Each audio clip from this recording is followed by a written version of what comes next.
Eu quero convidar você para acompanhar comigo a leitura que vou fazer no Evangelho de Marcos, capítulo 9, versos 2 a 10. Evangelho de Marcos, capítulo 9, versos 2 ao 10. Diz assim a palavra do Senhor. 6 dias depois, Jesus tomou consigo Pedro, Tiago e João e os levou a um alto monte, onde ficaram a sós. Ali ele foi transfigurado diante deles. Suas roupas se tornaram brancas, de um branco resplandecente, como nenhum lavandeiro no mundo seria capaz de branqueá-las. E apareceram diante deles Elias e Moisés, os quais conversavam com Jesus. Então Pedro disse a Jesus: Mestre, é bom estarmos aqui. Façamos 3 tendas, uma para ti, uma para Moisés e uma para Elias. Ele não sabia o que dizer, pois estavam apavorados. A seguir, apareceu uma nuvem e os envolveu. E dela saiu uma voz que disse: Este é meu filho amado, ouçam-no. Repentinamente, quando olharam ao redor, não viram mais ninguém a não ser Jesus. Enquanto desciam do monte, Jesus lhes ordenou que não contassem a ninguém o que tinham visto, até que o Filho do Homem tivesse ressuscitado dos mortos. Eles guardaram o assunto apenas entre si, discutindo o que significaria ressuscitar dos mortos. Estamos falando sobre um texto que nos apresenta a transfiguração de Jesus no monte. Nós precisamos começar esta palavra, meus irmãos e minhas irmãs, dizendo que quando nós olhamos a descrição que o Antigo Testamento faz de Jesus, especialmente nas palavras dos profetas, que apresentam o Messias como um homem de dores, desprezado, frágil, identificado com o sofrimento, sem beleza aparente nele mesmo, é difícil relacionar esta descrição com o Filho de Deus.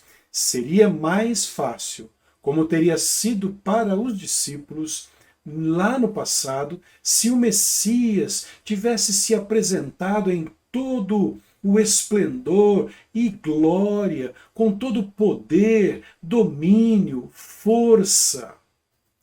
Esta foi uma situação difícil com a qual os seguidores de Jesus tiveram que lidar. Como entender que o Filho de Deus venha ao mundo, mas ao invés de força, fragilidade, ao invés de domínio, submissão, ao invés de poder, prisão e morte? Então, de repente, temos uma experiência maravilhosa, inédita. Jesus leva 3 de seus discípulos a um alto monte e lá eles experimentam uma manifestação da glória de Deus, a presença do próprio Deus descendo e falando com eles sobre Jesus. O texto nos diz que foi uma transfiguração de Jesus, uma mudança de forma. Os discípulos teriam dito: agora sim, aí está o Messias, era isso que queríamos ver. Por que este acontecimento não está sendo presenciado por mais gente?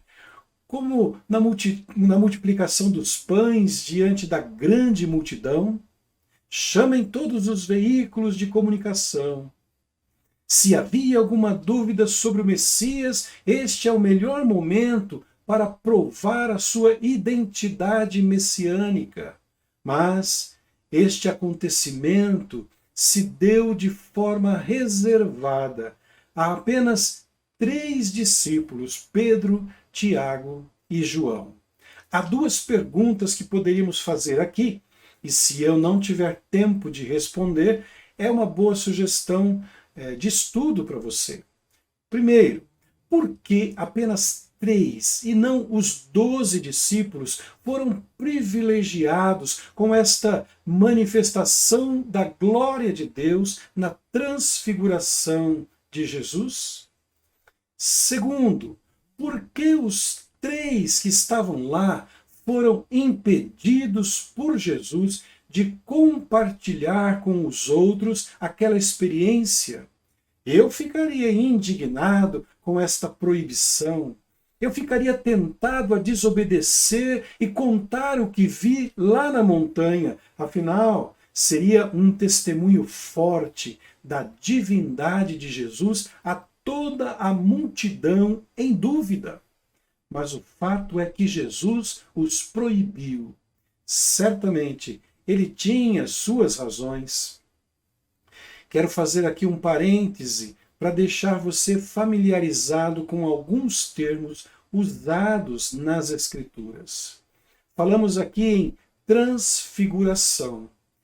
Este termo vem da palavra grega metamorfose e refere-se ao processo de transformação de uma larva em uma bela borboleta. Esta é a ideia que o evangelista quer transmitir. Na montanha, a forma de Jesus foi mudada, não apenas fisicamente, mas suas vestes também mudaram. Isso está lá no verso 3 do texto que acabamos de ler. Um estudioso fez uma afirmativa muito interessante sobre esta questão da transfiguração. Ele disse: a transfiguração é um dos milagres de Jesus diferente dos demais, pois, neste caso, o objeto do milagre é o próprio Jesus. Falamos também em glória, palavra muito usada no meio cristão. Glória é a tradução da palavra hebraica kabod. Tem o significado de autoridade, honra, e é usado no Antigo Testamento para descrever a presença, o poder de Deus diante da sua criação. Lá no profeta Isaías, capítulo 6, verso 3, diz que o kabod, a glória de Deus, ou na tradução da própria expressão, a presença, a autoridade, o poder de Deus enche toda a terra. São as palavras do profeta.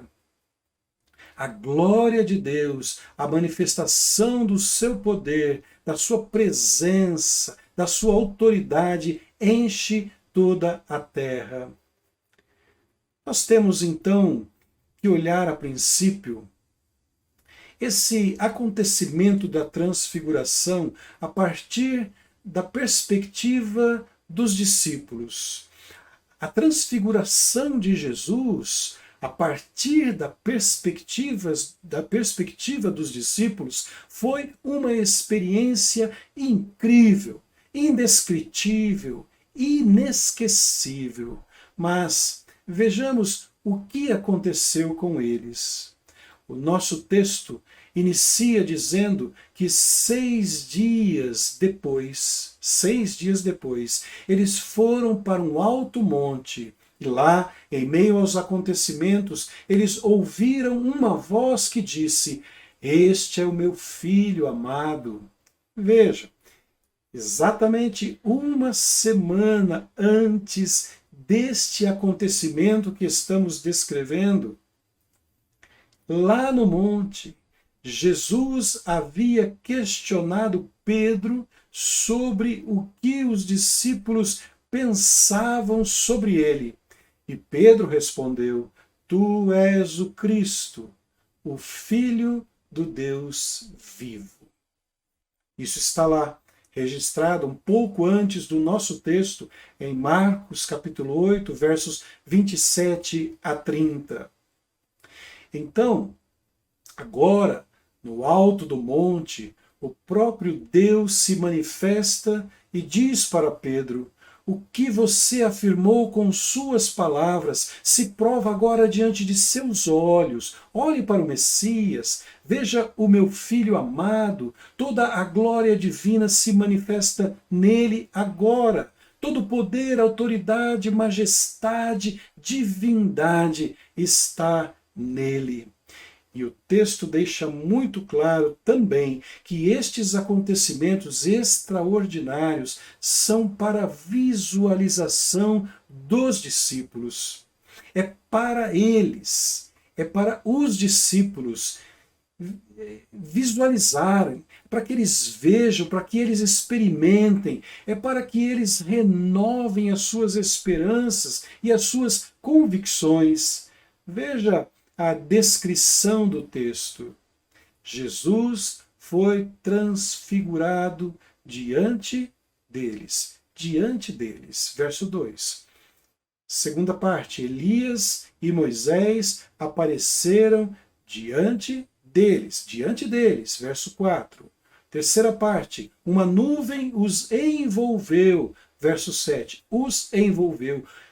Quinta parte, uma voz na nuvem disse: este é meu filho amado, a ele ouvi. Isso está lá no verso 7. É como se Jesus tivesse colocado os 3 discípulos, Pedro, Tiago e João, sentados numa arquibancada e dissesse: observem o que vai acontecer aqui, não percam nada, não se distraiam, isso vai mudar as suas vidas. Esta experiência, meus irmãos, deveria causar um efeito significativo nos discípulos, como deveria também causar um efeito significativo em nossas vidas ao ganharmos uma nova experiência com Jesus, nosso Senhor e Salvador. Vejam, eles ganharam uma oportunidade de verem, embora por poucos minutos, Jesus em sua glória, majestade e divindade.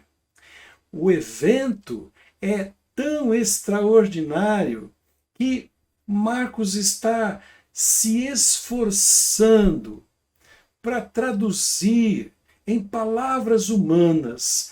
Ele diz que as roupas de Jesus ficaram tão brancas, de uma forma resplandecente, que nenhum lavandeiro no mundo seria capaz de branqueá-las. Verso 3. Os discípulos não tinham visto nada semelhante antes. Deus desceu, eles foram cobertos por uma nuvem. E se você conhece o Antigo Testamento, vai lembrar que uma nuvem de glória tomou conta do tabernáculo lá na peregrinação do povo de Israel, Êxodo 40, verso 35, e também na inauguração do templo construído por Salomão, registrado lá em 1 Reis, capítulo 8, 2 Crônicas, capítulo 7, e todas as vezes que isso aconteceu, foi a manifestação da presença de Deus no meio do seu povo.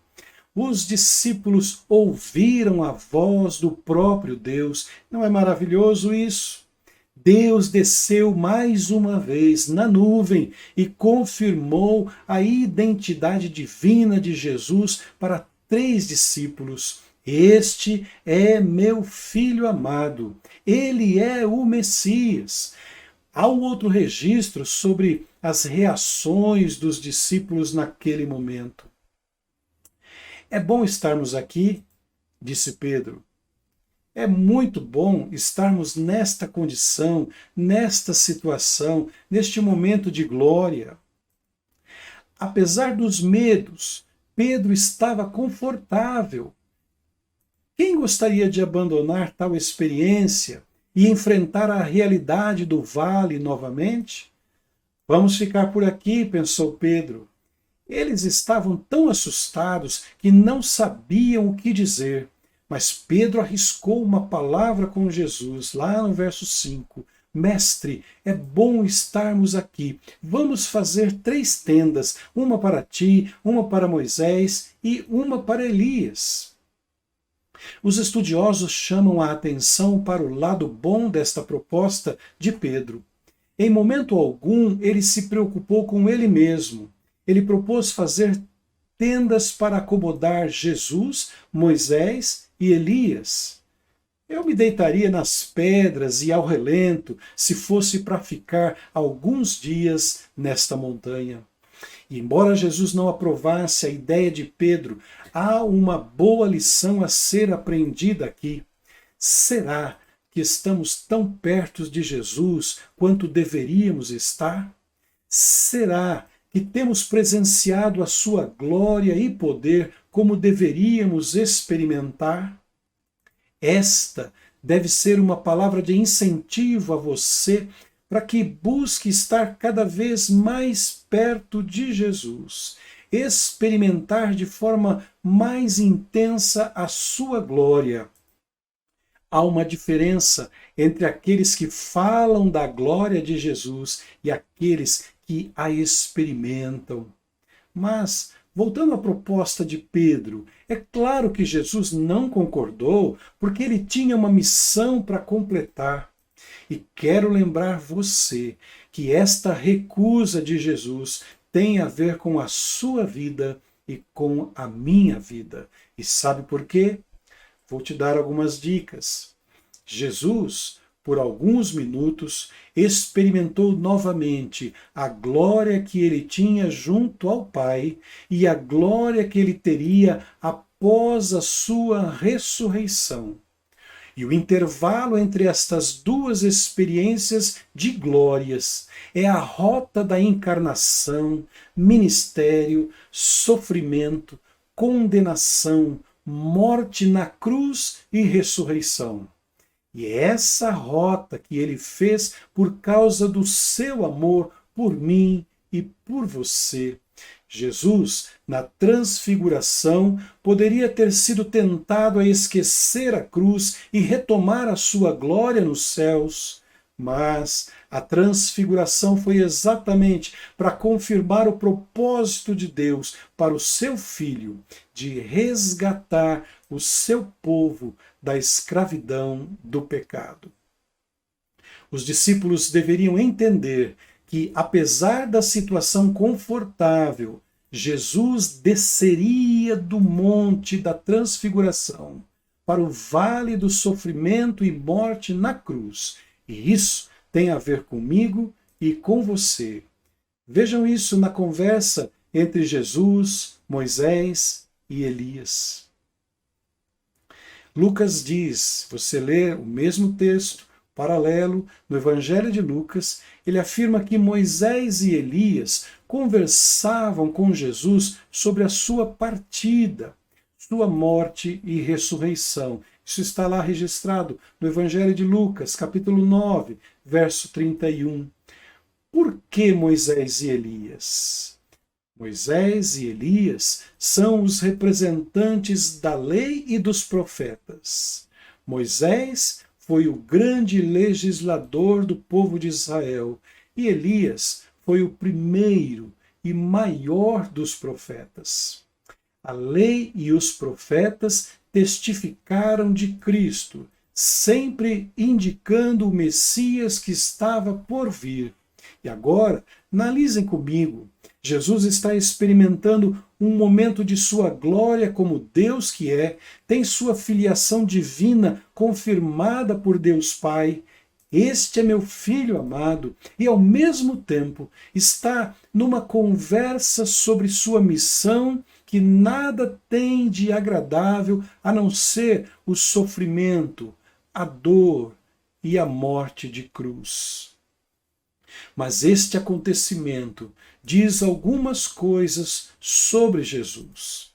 A sua glória será reconquistada, mas ainda não é o tempo.